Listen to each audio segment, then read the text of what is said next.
사람에게 너무 잘해주면 복이 떠나는 이유는 뭘까요? 착하게 살면 복이 따라온다. 이렇게 배우며 살아왔습니다. 어릴 적부터 부모님은 말씀하셨죠. 남에게 베풀어라. 좋은 일을 하면 반드시 좋은 결과가 돌아온다. 절에 가면 스님들도 비슷한 이야기를 들려주셨습니다.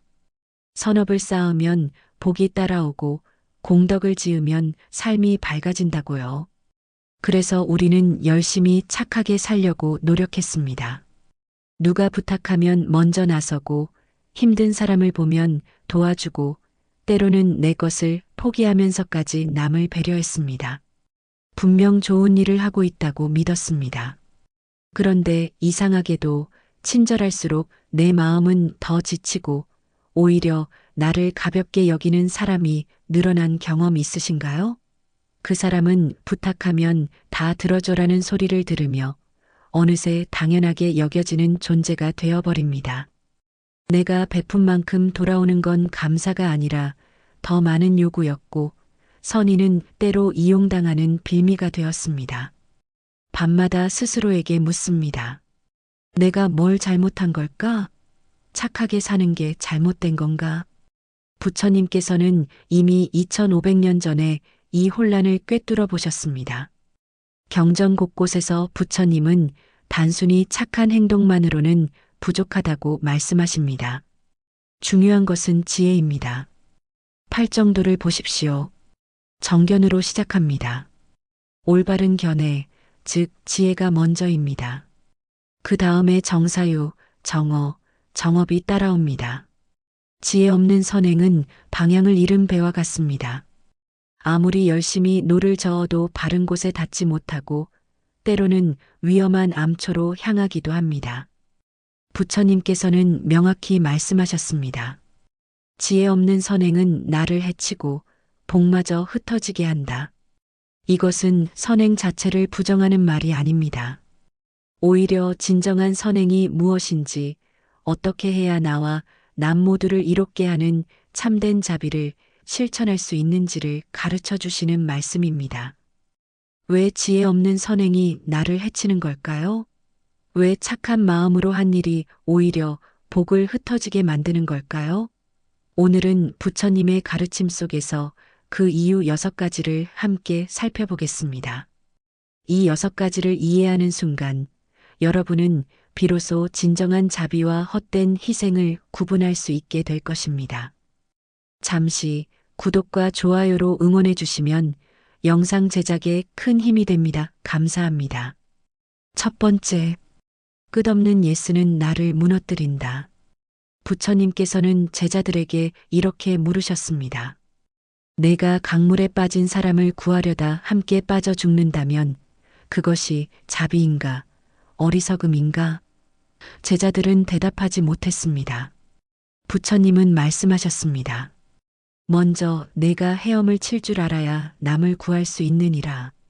자신을 지킬 힘이 없는 자비는 자비가 아니라 집착이니라. 거절하지 못하고 모든 부탁을 들어주면 처음엔 칭찬받지만 시간이 지날수록 당연한 의무가 되어버립니다. 거절할 수 있는 용기, 그것이 복을 지키는 첫걸음입니다. 직장 동료가 부탁합니다. 이번만 좀 도와줘. 한 번 도우면 2번, 3번으로 이어집니다. 친구가 돈을 빌려달라 합니다. 거절하기 미안해서 빌려주면 어느새 당신은 그 사람의 지갑이 됩니다. 가족이 시간을 요구합니다. 내 일정을 미루고 달려가면 나중에는 너는 시간 많잖아라는 말을 듣게 됩니다. 이것은 당신이 나쁜 사람들을 만나서가 아닙니다. 인간의 본성입니다. 부처님께서 말씀하신 업의 법칙을 보십시오. 습관은 반복을 통해 굳어집니다. 상대는 당신이 항상 예스라고 말하는 습관을 학습하고 당신도 거절하지 못하는 습관에 갇힙니다. 이것이 바로 상호 의존의 업입니다. 더 큰 문제는 당신의 마음입니다. 거절하지 못하는 이유가 무엇입니까? 미움받을까 두렵고 나쁜 사람으로 보일까 걱정되고 관계가 끊어질까 불안하기 때문입니다. 이것은 자비가 아니라 두려움입니다. 부처님께서는 사무량심을 말씀하셨습니다. 자비, 연민, 기쁨, 평정심. 이 중 평정심을 보십시오. 평정심 없는 자비는 집착으로 변하고 집착은 고통을 낳습니다. 경전에는 이런 이야기가 있습니다. 한 비구가 모든 사람의 부탁을 다 들어주었습니다. 그는 나는 자비를 실천하고 있다고 생각했습니다. 그러나 시간이 지나자 그는 탁발할 시간도 수행할 시간도 잠잘 시간조차 없어졌습니다. 결국 병이 들어 쓰러졌습니다. 부처님께서 그를 찾아가 말씀하셨습니다. 내가 너 자신을 돌보지 않으면 어떻게 남을 돌볼 수 있겠느냐? 자신을 해치는 것은 자비가 아니라 무명이니라. 거절할 수 있는 용기, 그것이 복을 지키는 첫걸음입니다. 거절은 이기심이 아닙니다. 오히려 진정한 관계를 만드는 지혜입니다. 당신이 한계를 분명히 할 때 상대도 당신을 존중하게 됩니다. 당신이 자신을 지킬 때 비로소 지속 가능한 선행이 가능해집니다. 부처님의 중도를 기억하십시오. 너무 팽팽해도 현이 끊어지고 너무 느슨해도 소리가 나지 않습니다. 모든 것을 주는 것도 아무것도 주지 않는 것도 극단입니다. 줄 수 있을 때 주되 줄 수 없을 때는 분명히 말하는 것. 이것이 지혜로운 자비입니다. 두 번째, 나를 돌보지 않는 희생은 오래가지 못한다. 부처님께서 제자들에게 등불에 대한 가르침을 주셨습니다. 등불이 기름이 떨어지면 어떻게 되느냐? 꺼집니다. 세존이시여. 그렇다. 자신을 소모하면서 베푸는 친절은 금세 바닥이 납니다. 내 안이 비어 있으면 남에게 줄 것도 없습니다. 내가 평안해야 진짜 도움도 오래갑니다. 이것은 이기적인 말이 아닙니다. 오히려 가장 현실적이고 지혜로운 진리입니다. 어머니들을 보십시오. 자녀를 위해 자신의 밥을 거르고 자신의 잠을 포기하고 자신의 꿈을 접습니다. 처음 몇 년은 버팁니다. 그러나 시간이 지나면 어떻게 됩니까? 몸은 병들고 마음은 지치고 어느 순간 아이들에게 화를 내는 자신을 발견합니다. 내가 너희를 위해 이렇게 희생했는데 라는 원망이 입 밖으로 나옵니다. 이것은 그 어머니가 나쁜 사람이어서가 아닙니다. 텅 빈 우물에서는 물을 길어 올릴 수 없는 것과 같은 이치입니다. 부처님께서는 사성제를 통해 고통의 원인을 명확히 밝히셨습니다. 집착과 가래가 고통을 만듭니다. 그런데 자신을 소모하는 희생도 하나의 집착입니다. 나는 이렇게 희생하는 좋은 사람이야라는 정체성에 대한 집착, 내가 이만큼 주면 사랑받을 거야라는 인정에 대한 가래입니다. 이런 희생은 언젠가 반드시 무너집니다. 경전에 이런 이야기가 전해집니다. 한 장자가 가난한 사람들을 돕기 위해 자신의 모든 재산을 나누어 주었습니다. 그는 자랑스러웠습니다. 그러나 얼마 지나지 않아 그 자신도 가난해졌고 가족들은 굶주리게 되었습니다. 사람들은 그를 더 이상 찾지 않았습니다. 부처님께서 그 이야기를 들으시고 말씀하셨습니다. 지혜로운 보시는 샘과 같아서 끊임없이 물을 내지만 마르지 않는다. 어리석은 보시는 항아리를 쏟아붓는 것과 같아서 한순간 화려하나 곧 바닥이 드러난다. 수행자들이 왜 매일 공양을 받고 충분히 쉬고 건강을 돌보는지 아십니까? 나태해서가 아닙니다. 오래 수행하기 위해서입니다. 마라톤 선수가 출발선에서 전력 질주하면 결승선에 닿을 수 없습니다. 자신의 페이스를 지켜야 끝까지 달릴 수 있습니다. 당신도 마찬가지입니다. 충분히 먹고 충분히 자고 충분히 쉬십시오. 당신이 좋아하는 일을 하고 당신의 마음을 돌보십시오. 이것은 사치가 아니라 필수입니다. 명상하는 시간, 책 읽는 시간, 산책하는 시간이 당신을 채웁니다. 채워진 마음에서 진정한 자비가 흘러나옵니다. 부처님께서는 말씀하셨습니다. 자신을 섬처럼 여겨라. 자신의 마음과 지혜를 든든한 의지처로 삼으라. 당신이 튼튼한 섬이 되어야 폭풍 속에서 다른 사람들이 의지할 수 있습니다. 당신이 무너지면 당신과 함께 있던 사람들도 함께 가라앉습니다. 나를 돌보는 것, 그것이 진정으로 남을 돌보는 시작입니다. 세 번째, 감사 없는 관계는 복을 막는다. 받기만 하면서 고마워할 줄 모르는 사람 곁에 오래 머물면 나의 진심은 권리처럼 소비됩니다. 감사 없는 인연은 자비가 아니라 집착을 키울 뿐입니다. 한 부자가 매일 거지에게 음식을 주었습니다. 그런데 시간이 지나자 그 거지는 감사는커녕 오늘 음식이 어제보다 맛없다며 불평했습니다. 부자는 상심하여 부처님을 찾아갔습니다. 부처님께서 말씀하셨습니다. 감사를 모르는 자에게 베푸는 것은 구멍난 그릇에 물을 붓는 것과 같으니라. 아무리 부어도 차지 않고 내 공덕만 새어나가느니라.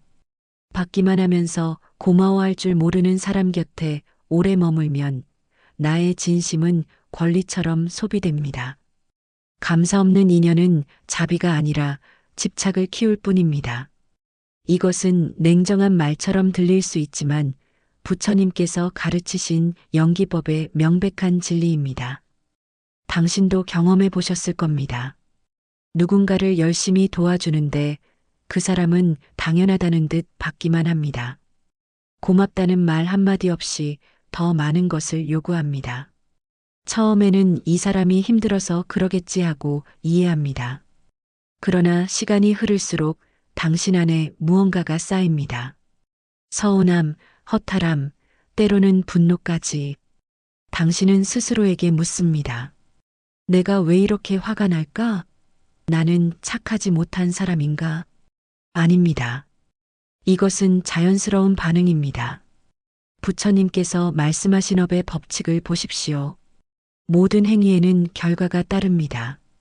선업에는 성과가, 악업에는 악과가 따릅니다. 그런데 당신이 베푼 선업이 아무런 결과도 낳지 않는다면 어떻게 됩니까? 우주의 법칙이 무너지는 것입니다. 감사는 단순한 예의가 아닙니다. 그것은 선의 순환을 완성하는 에너지입니다.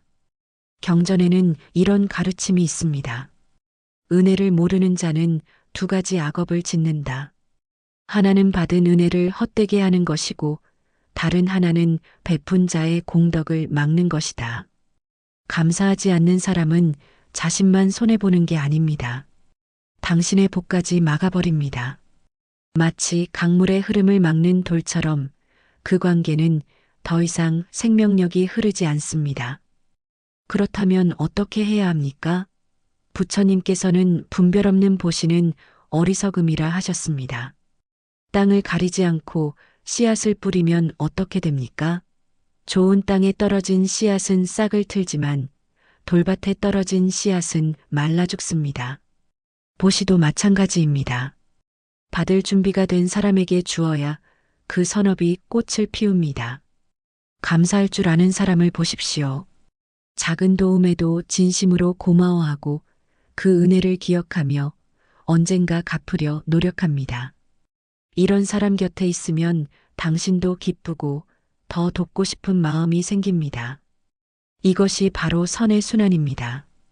이것이 진정한 복입니다. 반대로 감사 없는 사람에게 계속 베푸는 것은 무엇입니까? 부처님의 가르침으로 보면 그것은 집착입니다. 이 사람이 언젠가는 고마워하겠지, 내가 더 잘해주면 마음을 열겠지라는 기대에 사로잡혀 있는 것입니다. 이런 기대는 번뇌를 낳고 번뇌는 고통을 낳습니다. 부처님께서는 중도를 가르치셨습니다. 모든 사람을 외면하라는 것도 모든 사람에게 무조건 베풀라는 것도 아닙니다. 지혜롭게 분별하라는 것입니다. 감사할 줄 아는 인연을 소중히 여기고 감사 없는 관계에서는 거리를 두십시오. 그것이 당신의 복을 지키고 진정한 자비를 키우는 길입니다. 네 번째, 변화할 의지 없는 사람에게 매달리는 호의. 한 제자가 자신의 친구를 찾아왔습니다. 그 친구는 술에 빠져 살았고 제자는 몇 년째 그를 돌보고 있었습니다. 부처님께서 물으셨습니다. 그 사람은 술을 끊으려 하는가? 제자가 대답했습니다. 아닙니다. 세존이시여. 제가 도울 때마다 감사해야 하지만 다음 날이면 또 술을 마십니다. 부처님께서 말씀하셨습니다. 스스로 건너려 하지 않는 자를 억지로 강 건너편에 데려다 놓아도 그는 다시 물속으로 뛰어들 것이니라. 도움은 씨앗이 있는 땅에 물을 줄 때만 자랍니다. 스스로 일어나려는 마음이 없는 사람에게 계속 베풀면 결국 내복은 소진되고 관계는 괴로움이 됩니다. 이것은 냉혹한 현실이지만 부처님께서 가르치신 업의 법칙입니다. 당신 주변에도 있을 것입니다. 항상 같은 문제로 고통받으면서도 변하지 않는 사람. 돈이 없다고 하소연하지만 낭비는 계속하는 사람, 외롭다고 말하면서도 사람들을 밀어내는 사람, 건강이 나쁘다며 걱정하게 하면서도 생활 습관은 바꾸지 않는 사람. 당신은 조언하고 도와주고 때로는 돈까지 빌려줍니다. 그러나 몇 달 후, 1년 후에도 그 사람은 여전히 같은 자리에 있습니다. 왜 이런 일이 반복될까요? 부처님께서는 모든 중생이 스스로의 업을 짓는다고 하셨습니다. 아무리 부처님이라 해도 다른 사람의 업을 대신 지어줄 수 없습니다. 각자가 자신의 삶을 선택하고 그 결과를 받습니다. 당신이 아무리 애쓴다 해도 그 사람 자신이 변하기로 결심하지 않으면 아무것도 달라지지 않습니다. 더 중요한 것은 이런 관계가 당신에게 미치는 영향입니다. 처음에는 돕고 싶은 순수한 마음이었습니다. 그러나 시간이 지나면서 당신 안에 무언가가 변합니다. 무력감이 생기고 자책감이 찾아옵니다. 내가 더 잘했어야 했나? 내가 방법을 잘못 택한 건가 하며 스스로를 책망합니다. 어느새 당신의 에너지는 바닥나고 다른 사람들을 도울 여력조차 없어집니다. 경전에서 부처님께서는 이렇게 말씀하셨습니다. 물에 빠진 자가 구조자의 손을 잡지 않으면 구조자는 물러나야 한다. 함께 빠져 죽는 것은 자비가 아니라 어리석음이다. 가혹하게 들립니까? 그러나 이것이 진짜 지혜입니다. 당신이 무너지면 정말 도움이 필요한 다른 사람들까지 도울 수 없게 됩니다. 그렇다면 어떻게 해야 합니까? 먼저 상대를 관찰하십시오. 그 사람이 정말 변하고 싶어 하는지 아니면 그저 위로만 원하는지 보십시오. 진심으로 변하려는 사람은 행동이 다릅니다. 조언을 구하고 실천하려 노력하며 실패해도 다시 시도합니다. 이런 사람에게는 아낌없이 도우십시오. 이것이 진정한 보살행입니다. 그러나 변할 의지 없이 의존만 하는 사람이라면 당신은 경계를 그어야 합니다.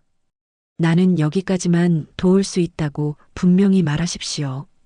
이것은 그 사람을 버리는 게 아닙니다. 오히려 그 사람이 스스로 일어설 기회를 주는 것입니다. 부처님께서 말씀하신 연기법을 기억하십시오. 모든 것은 조건에 따라 일어납니다.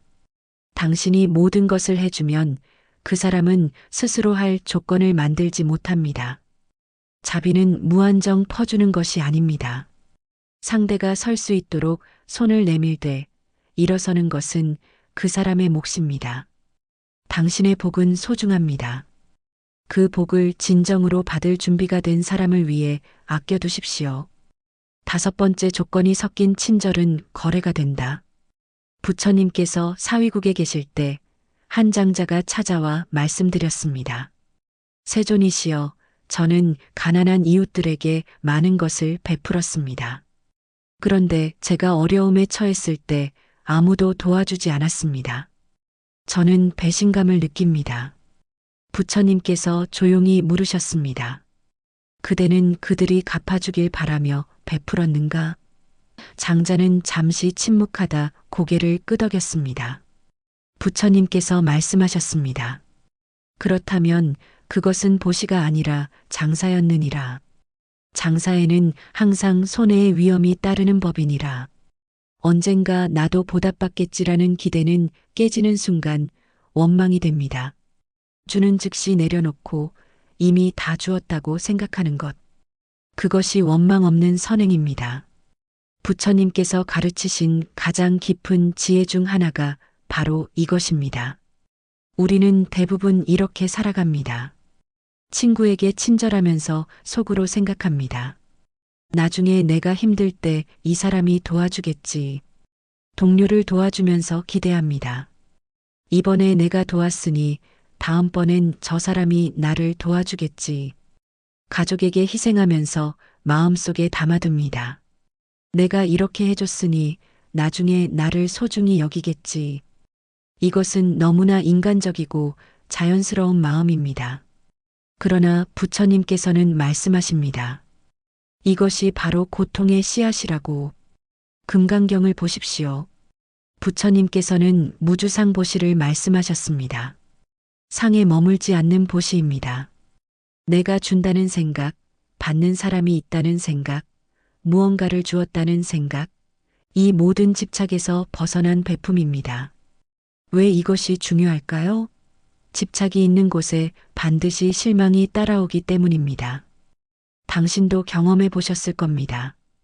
누군가에게 정성껏 선물을 주었는데 상대의 반응이 시큰둥할 때의 그 허탈함, 오랜 시간 정성껏 도와주었는데 상대가 당연하게 여길 때의 그 서운함, 내가 그때 이렇게 도와줬잖아 라고 말하고 싶지만 차마 입 밖에 내지 못할 때의 그 답답함, 이 모든 고통은 어디서 옵니까?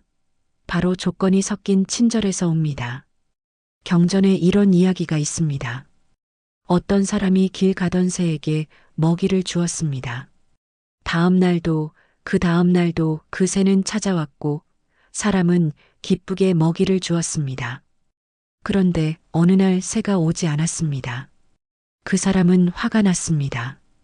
내가 그렇게 먹이를 줬는데 배은망덕한 놈.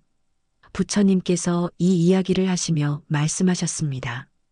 새에게 먹이를 준 것인가 아니면 새가 돌아오는 것을 산 것인가? 기대가 섞인 순간 보시는 집착이 되느니라. 그렇다면 어떻게 해야 합니까? 부처님께서 가르치신 방법은 명확합니다. 주는 순간 잊으십시오. 마치 강물에 꽃잎을 띄우듯 손에서 떠난 순간 그것은 이미 당신의 것이 아닙니다. 돈을 빌려주었다면 준 것으로 생각하십시오. 시간을 내어 도와주었다면 그 시간은 이미 흘러간 것입니다.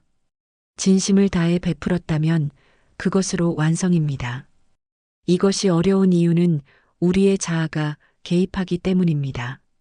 나는 좋은 사람이야라는 정체성, 나는 이만큼 베푸는 사람이야라는 자부심, 나는 보답받을 자격이 있어라는 기대. 이 모든 나가 문제입니다. 부처님께서 무아를 가르치신 이유가 바로 여기에 있습니다. 화엄경에는 이런 구절이 있습니다.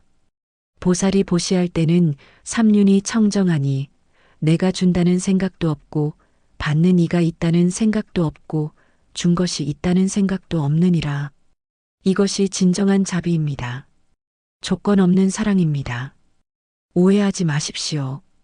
이것은 바보가 되라는 말이 아닙니다. 오히려 가장 자유로워지는 길입니다. 기대를 내려놓으면 실망도 사라집니다. 조건을 버리면 원망도 일어나지 않습니다. 그때 비로소 당신의 선행은 순수해지고 그 공덕은 온전히 당신의 것이 됩니다. 이것이 진정한 복입니다. 마지막 6번째, 남의 시선을 의식한 보여주기 선행. 한 부유한 상인이 성대한 공양을 올렸습니다. 온 마을 사람들을 초대하고 화려하게 장식하며 스스로 시중을 들었습니다. 사람들은 그를 칭찬했고 그는 흡족해했습니다. 그런데 얼마 후 한 가난한 노파가 자신의 유일한 등잔 기름을 부처님께 바쳤습니다.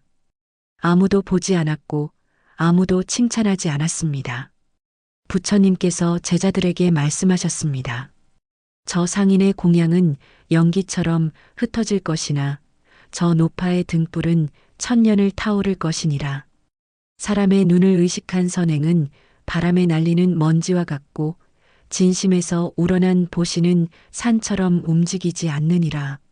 칭찬을 받으려 베푼 선행은 불꽃처럼 금세 사라지고 마음에 남는 건 공허함 뿐입니다. 진심에서 우러난 베품만이 나를 살리고 그 복이 오래 남습니다. 이것은 부처님께서 거듭 강조하신 가르침입니다. 우리는 얼마나 자주 남의 시선을 의식하며 살까요? SNS에 기부 인증을 올리고 봉사활동 사진을 게시하고 누군가를 도운 이야기를 은근히 흘립니다. 나는 이렇게 좋은 일을 하는 사람이야 라고 보여주고 싶은 마음. 이것은 부끄러운 일이 아닙니다. 인간의 자연스러운 욕구입니다. 그러나 부처님께서는 말씀하십니다. 이런 선행은 진짜 복이 아니라고. 법구경에 이런 구절이 있습니다. 숨겨진 보시는 비바람을 막아주고 드러난 선행은 햇빛에 말라 사라진다. 왜 그럴까요? 사람들의 칭찬을 받는 순간 당신은 이미 보상을 받은 것이기 때문입니다. 마치 월급을 미리 받으면 월말에 받을 게 없는 것처럼 칭찬이라는 보상을 먼저 받으면 진짜 복은 쌓이지 않습니다. 더 큰 문제는 당신의 마음입니다. 처음에는 칭찬이 기분 좋습니다. 역시 내가 착한 일을 했구나 싶어 뿌듯합니다. 그런데 시간이 지나면 어떻게 됩니까? 칭찬 없이는 선행을 하기 힘들어집니다.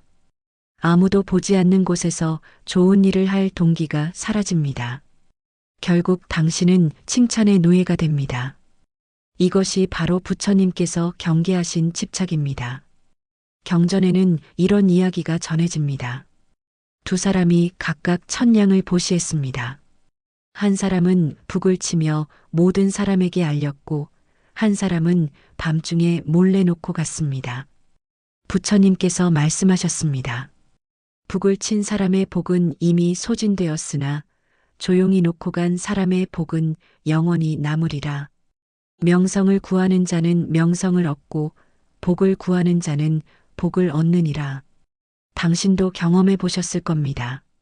사람들 앞에서 크게 베풀고 칭찬받았을 때의 그 순간적인 만족감. 그러나 집에 돌아와 혼자 있을 때 밀려오는 그 공허함. 내가 진짜 선한 사람이라서 한 걸까? 아니면 보여주려고 한 걸까? 이런 의심이 들 때 당신은 이미 알고 있는 겁니다. 그것이 진심이 아니었다는 것을. 그렇다면 어떻게 해야 합니까? 부처님께서는 은밀한 보시를 가르치셨습니다. 오른손이 하는 일을 왼손이 모르게 하라는 말씀입니다. 아무도 모르게, 아무도 보지 않는 곳에서 칭찬받을 가능성이 전혀 없을 때 베푸십시오. 그때의 행위만이 순수합니다. 길에 떨어진 쓰레기를 아무도 보지 않을 때 줍는 것, 어려운 사람에게 익명으로 도움을 주는 것, 누군가의 실수를 조용히 덮어주는 것, 칭찬받지 못할 자리에서 묵묵히 일하는 것. 이런 작은 선행들이 쌓여서 진짜 복이 됩니다. 아무도 모르지만 우주는 알고 당신의 마음은 알고 부처님은 아십니다. 유마경에 이런 구절이 있습니다. 진정한 보살은 공덕을 쌓되 자랑하지 않고 선행을 하되 드러내지 않으며 복을 짓되 소리내지 않느니라. 왜냐하면 진짜 복은 시끄럽지 않기 때문입니다. 마치 깊은 우물처럼 조용히 깊은 곳에 고여 있다가 필요할 때 샘솟습니다. 칭찬은 달콤하지만 중독성이 있습니다. 한번 맛을 들이면 계속 찾게 됩니다. 그러나 진심에서 우러난 베품은 다릅니다. 아무도 알아주지 않아도 당신의 마음은 평안합니다. 왜냐하면 당신은 옳은 일을 했다는 것을 스스로 알기 때문입니다. 그 평안함이 바로 진짜 복입니다. 오늘부터 작은 실천을 해보십시오. 아무도 모르게 좋은 일을 하나씩 하십시오. SNS에 올리지 말고 누구에게도 말하지 말고 그저 조용히 하십시오. 처음에는 어색할 겁니다. 인정받고 싶은 마음이 굴뚝 같을 겁니다. 그러나 참으십시오. 그 참는 과정 자체가 수행입니다. 시간이 지나면 알게 될 겁니다. 남의 시선에서 자유로워지는 것이 얼마나 큰 해탈인지를. 오늘 우리는 지혜 없는 선행이 나를 해치는 6가지 이유를 살펴보았습니다. 첫째, 끝없는 예스는 나를 무너뜨립니다. 거절할 줄 아는 용기가 복을 지키는 첫걸음입니다. 둘째, 나를 돌보지 않는 희생은 오래가지 못합니다. 내가 평안해야 진짜 도움도 오래갑니다. 셋째, 감사 없는 관계는 복을 막습니다. 감사할 줄 아는 인연을 소중히 여기십시오. 넷째, 변화할 의지 없는 사람에게 매달리지 마십시오. 스스로 일어서려는 마음이 없으면 아무리 도와도 소용없습니다. 다섯째, 조건이 섞인 친절은 거래가 됩니다. 주는 순간 내려놓고 이미 다 주었다고 생각하십시오. 여섯째, 남의 시선을 의식한 보여주기 선행은 공허합니다. 진심에서 우러난 베품만이 진짜 복입니다. 법구경에 이런 구절이 있습니다. 1000개의 헛된 말보다 한마디 지혜로운 말이 낫고 1000번의 맹목적 선행보다 한 번의 지혜로운 자비가 낫다. 부처님께서 원하신 것은 많이 베푸는 것이 아니라 바르게 베푸는 것입니다. 부처님께서는 명확히 말씀하셨습니다. 남의 이익이 아무리 크다 해도 자신의 안녕을 버려서는 안 된다. 이것은 이기적인 가르침이 아닙니다. 오히려 가장 현실적이고 자비로운 지혜입니다. 당신이 무너지면 누구도 도울 수 없기 때문입니다. 자신을 먼저 살피고 감사가 흐르는 인연 속에서만 베푸세요. 변화하려는 사람에게 손을 내밀고 조건 없이 주대 내려놓으며 조용히 실천하십시오. 그럴 때만 선행은 나를 살리고 남을 살리며 복이 자라납니다. 기억하십시오. 착한 사람이 되려 하지 말고 지혜로운 사람이 되십시오. 모든 사람을 도우려 하지 말고 진심으로 도울 수 있는 사람을 도우십시오. 끝없이 주려 하지 말고 지속 가능하게 베푸십시오. 이것이 부처님께서 가르치신 중도의 자비입니다. 당신의 마음이 평안할 때 당신의 선행은 빛이 됩니다. 당신이 지혜롭게 베풀 때 그 복은 천년을 갑니다. 오늘부터 시작하십시오. 자신을 돌보면서 남을 돕는 것, 지혜와 함께 자비를 실천하는 것. 그것이 진정한 보살의 길입니다. 부처님의 자비가 여러분과 함께하기를 기원합니다. 오늘도 연꽃 향기와 함께 해주셔서 감사합니다. 구독과 좋아요는 영상 제작에 큰 힘이 됩니다. 감사합니다.